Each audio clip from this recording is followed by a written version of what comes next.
بسم اللہ الرحمن الرحیم۔ السلام علیکم۔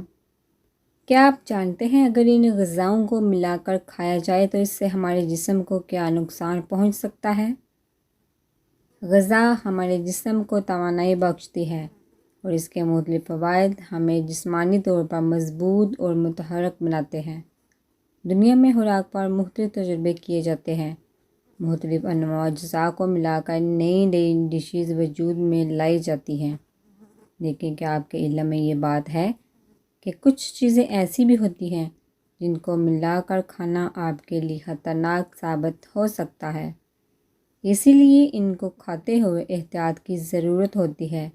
اس کے لیے کسی ڈاکٹر سے مشورہ کرنا بھی بہتر ہوتا ہے۔ تربوز اور پانی کا ملاپ۔ تربوز میں 90 سے 95% پانی ہوتا ہے اور اس کے ساتھ مزید پانی پینا معدے کے لیے نقصان دہ ہے۔ اسی طرح تربوز کھانے سے پہلے کھانا نہیں کھانا چاہیے۔ تربوز خالی پیٹ کھانا بہتر ہوتا ہے۔ چائے اور دہی۔ چائے اور دہی دونوں ہی تیزابیت کا باعث بنتی ہیں، اس لیے اگر ان دونوں چیزوں کو ایک ساتھ کھایا جائے یا ایسی چیزیں ایک ساتھ پی لی جائیں جیسے لسی اور چائے وغیرہ تو یہ جسم کے لیے تکلیف دہ ثابت ہوتی ہیں۔ دودھ اور کیلا۔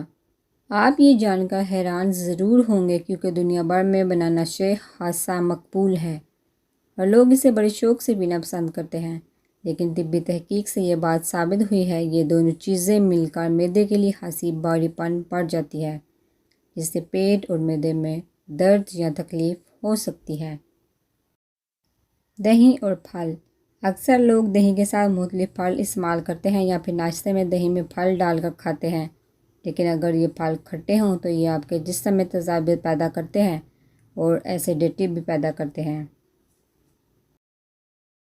گوشت اور دودھ۔ دودھ اور گوشت کو کھانے سے سختی سے منع کیا جاتا ہے۔ کچھ لوگوں کا مچھلی کے بارے میں یہ خیال ہے کہ اگر مچھلی کھا کر دودھ پیا جائے تو جلد پر سفید دھبے پڑ سکتے ہیں اور ایسا بھی کہا جاتا ہے کہ اس سے پیٹ خراب ہو جاتا ہے۔ دودھ اور لیموں۔ آپ نے دیکھا ہوگا جب دودھ کو پھاڑنا ہو تو اس میں لیموں یا سرکہ شامل کر دیا جاتا ہے جس سے دودھ فوراً پھٹ جاتا ہے۔ اس طرح یہ ہمارے پیٹ میں جا کر ریئیکٹ کرتا ہے، اسی لیے ان دونوں چیزوں کو ایک ساتھ استعمال کرنے سے گریز کرنا چاہیے۔ کھیرا اور پانی۔ کھیرے میں بھی کیونکہ پانی کی مقدار زیادہ ہوتی ہے اس لیے تربوز کی طرح اس سے پانی کے ساتھ کھانا معدے کے لیے نقصان دہ ثابت ہوتا ہے۔